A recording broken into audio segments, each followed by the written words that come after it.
Salut copain, ça joue bien.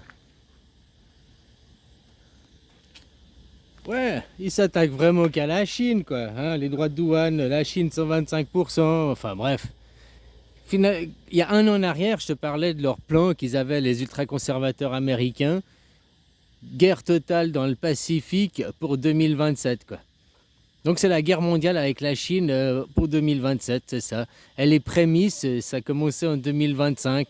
Il avait explosé tout son plan l'année passée, quoi. Puis tu vois, imagine que ce plan soit mis à exécution, puis qu'on est en 2027 et paf, guerre mondiale.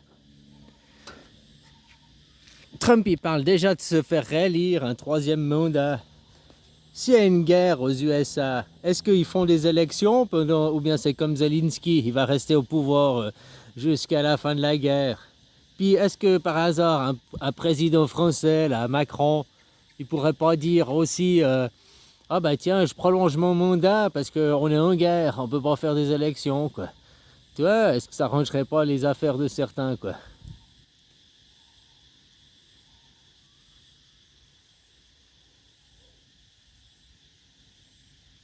Enfin voilà, de toute façon, eux, ils veulent pas perdre leur pouvoir, hein. Faire la mondialisation, mais c'est bien aussi. Si on abolit les droits de douane, mais faut aller jusqu'au bout. Si abolir les droits de douane, oui, mais il faudrait aussi l'égalité des salaires, que le travailleur chinois et le travailleur américain, européen, il a le même africain, il a le même salaire, le même tarif horaire. Ils sont aussi là les problèmes. Parce que comme je t'ai dit, actuellement c'est toute la Chine qui fabrique. Et les USA n'arrivent pas à vivre de leur propre production. C'est des ultra consommateurs, les Américains. Les Chinois ils produisent tellement qu'il y a beaucoup plus que ce qu'ils consomment. Voilà, c'est des exportateurs.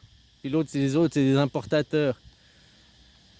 Les consommateurs, ils auront toujours besoin de consommer, hein, je suis désolé. Puis ouvrir une usine de stylos, au lieu de payer 10 centimes le stylo, le payer, je te dis, s'ils font 3000%, ça ferait le payer 3 francs. Ouais, mais c'est quand même 3 francs au lieu de 10 centimes sur le nombre de stylos, tu vois. Je sais pas comment il calcule, il dit que ça lui rapporte 2 milliards par jour de ses intérêts, enfin, ses taxes, quoi. Oui, mais quel jour? Le jour où il a taxé à 50% la moitié du monde, ou bien aujourd'hui à 10% la moitié du monde, quel jour ça lui rapporte?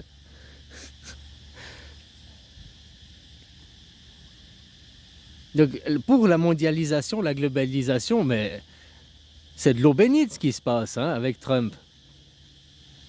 Ça casse la bourse, ça casse plein de choses, mais ça permet la mondialisation. S'ils arrivent à des accords douaniers à 0,0, ou même des accords douaniers fixes à 10%, n'importe qui, n'importe quel pays, c'est tout 10%, ça aide à la mondialisation, ça aide à la globalisation, ça aide à l'uniformation de toutes les normes. Pour l'instant, je sais pas, tu fais du business avec le Mexique, tu as tant de pourcents de taxes, tu fais du business avec les USA, tu as tant de pourcents de taxes, tu fais du business avec la Chine, tu as tant de pourcents de taxes. Donc tu vois, ils cherchent aussi dans la mondialisation à uniformiser ces taxes. Le Mercosur derrière. Le programme du Mercosur, c'est aussi abolir les taxes, hein, abolir les frontières pour les produits, abolir à quelque part.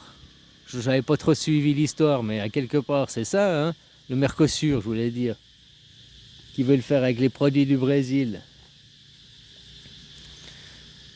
Donc ça aide la globalisation. Ça va pas faire du nationalisme, les gens ils vont pas refermer, on va pas revenir en arrière. Hein.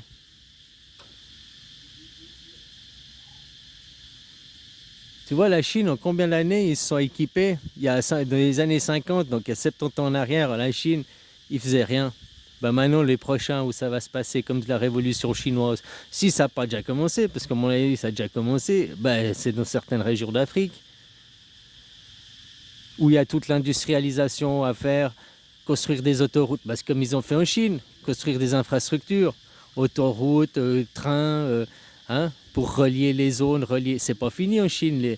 Ce qui est relié, c'est surtout ce qui est vers la mer, quoi, 30% du pays, mais il y a encore des bonnes zones qui sont non reliées, non connectées, il n'y a pas d'hôpitaux. Donc c'est ça, ils ont à finir eux, mais il y a aussi à faire ça. Hein? Pourquoi les gens ne veulent pas qu'on aille faire ça en Afrique? Hein? Enfin voilà, quoi, les gens, on a les moyens de faire. Mais ils ont besoin de votre argent et de votre temps. Prenez conscience de ça et faites une grève générale. Ça commence par là, quoi.